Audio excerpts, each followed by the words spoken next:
The Adventures of Chatterer the Red Squirrel by Thornton W. Burgess. Chapter 1.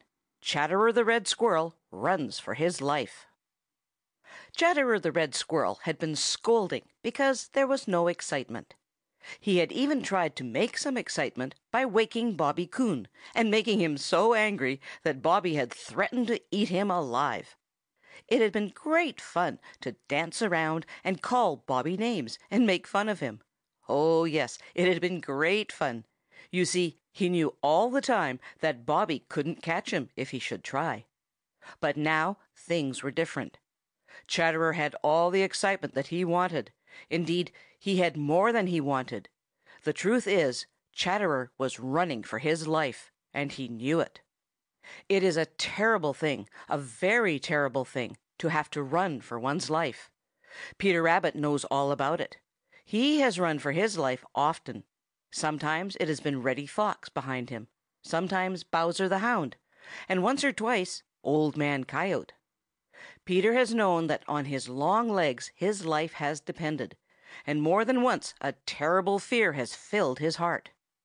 But Peter has also known that if he could reach the old stone wall or the dear Old Briar-patch first, he would be safe, and he has always reached it.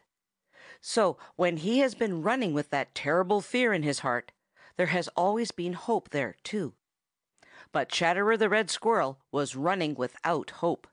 Yes, sir, there was nothing but fear, terrible fear in his heart, for he knew not where to go. The hollow tree, or the holes in the old stone wall where he would be safe from anyone else, even Farmer Brown's boy, offered him no safety now. For the one who was following him with hunger in his angry red eyes could go anywhere that he could go into any hole big enough for him to squeeze into. You see, it was Shadow the Weasel from whom Chatterer was running, and Shadow is so slim that he can slip in and out of places that even Chatterer cannot get through. Chatterer knew all this, and so, because it was of no use to run to his usual safe hiding places, he ran in just the other direction. He didn't know where he was going. He had just one thought, to run and run as long as he could, and then, well, he would try to fight, though he knew it would be of no use. "Oh dear!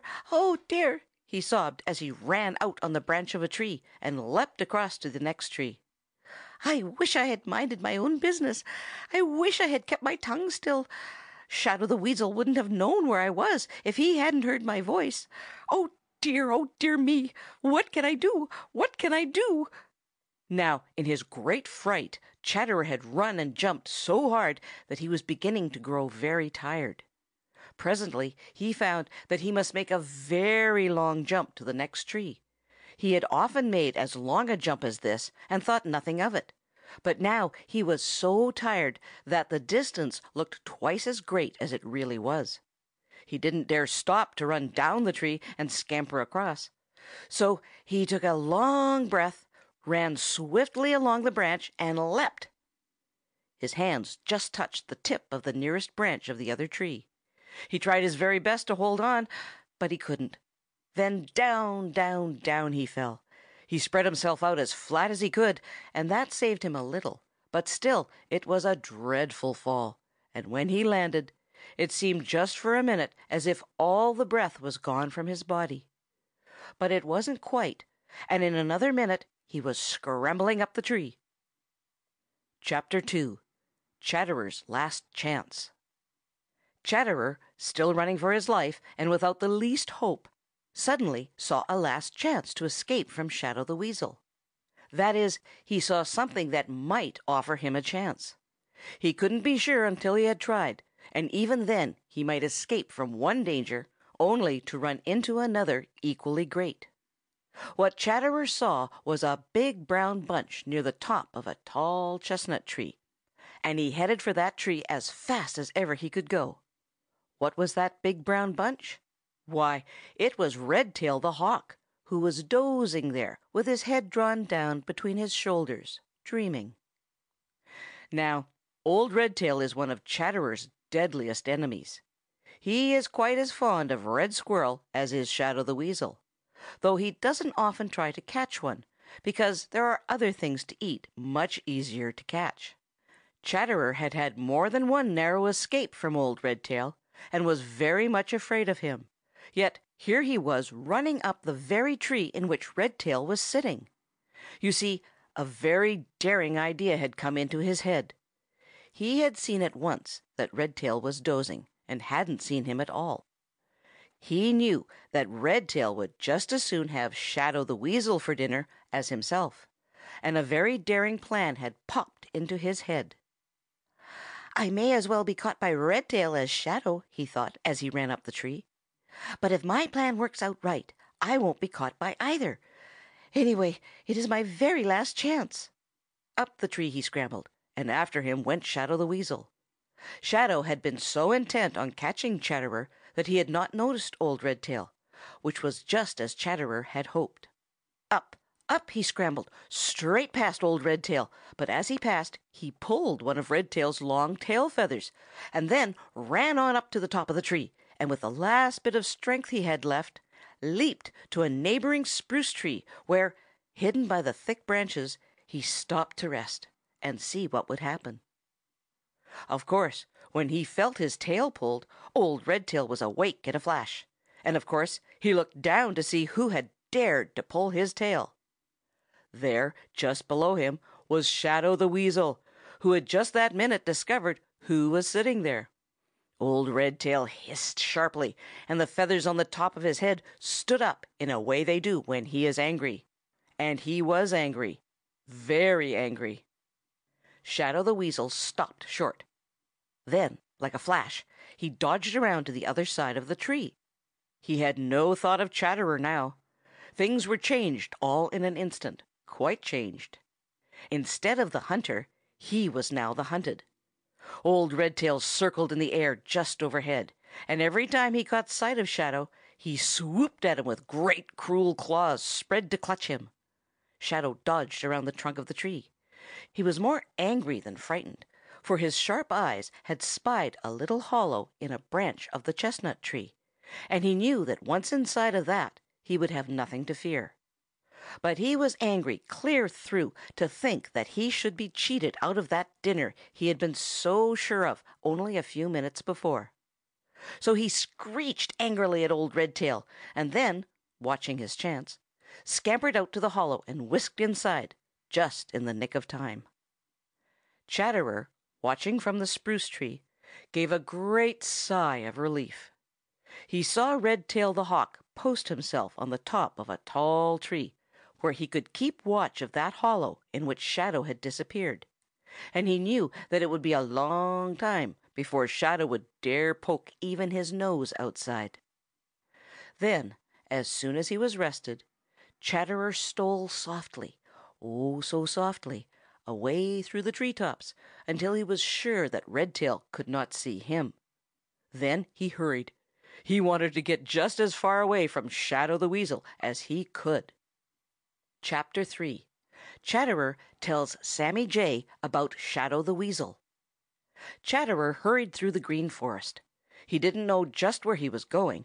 He had but one thought, and that was to get as far away from Shadow the Weasel as he could.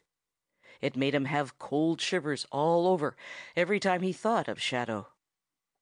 "Seems to me you are in a great hurry," said a voice from a pine tree he was passing. Chatterer knew that voice without looking to see who was speaking. Everybody in the Green Forest knows that voice. It was the voice of Sammy Jay. "It looks to me as if you were running away from some one," jeered Sammy.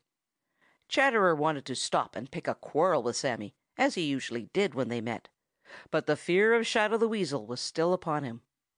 I am," he said in a very low voice. Sammy looked as if he thought he hadn't heard right.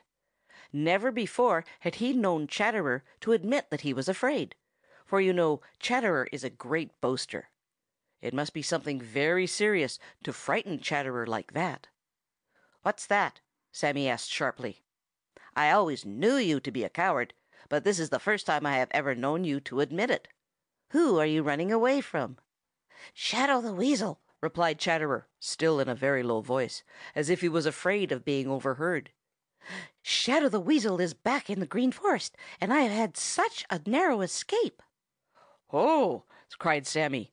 "This is important. I thought Shadow was up in the Old Pasture. If he has come back to the Green Forest, folks ought to know it. Where is he now?" Chatterer stopped and told Sammy all about his narrow escape, and how he had left Shadow the Weasel in a hollow of a chestnut tree, with Redtail the Hawk watching for him to come out.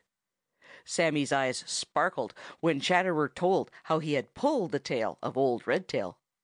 "And he doesn't now know who did it. He thinks it was Shadow," concluded Chatterer with a weak little grin.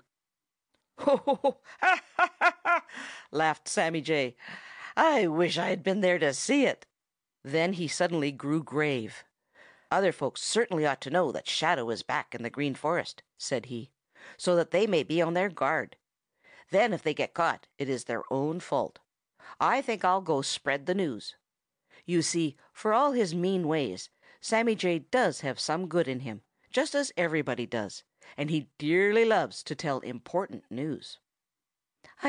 "I wish you would go first of all and tell my cousin, Happy Jack the Gray Squirrel," said Chatterer, speaking in a hesitating way. Sammy Jay leaned over and looked at Chatterer sharply. "I thought you and Happy Jack were not friends," said he. "You always seem to be quarreling." Chatterer looked a little confused, but he is very quick with his tongue, is Chatterer. "That's just it," he replied quickly. "That's just it. If anything should happen to Happy Jack, I shouldn't have him to quarrel with, and it is such fun to see him get mad."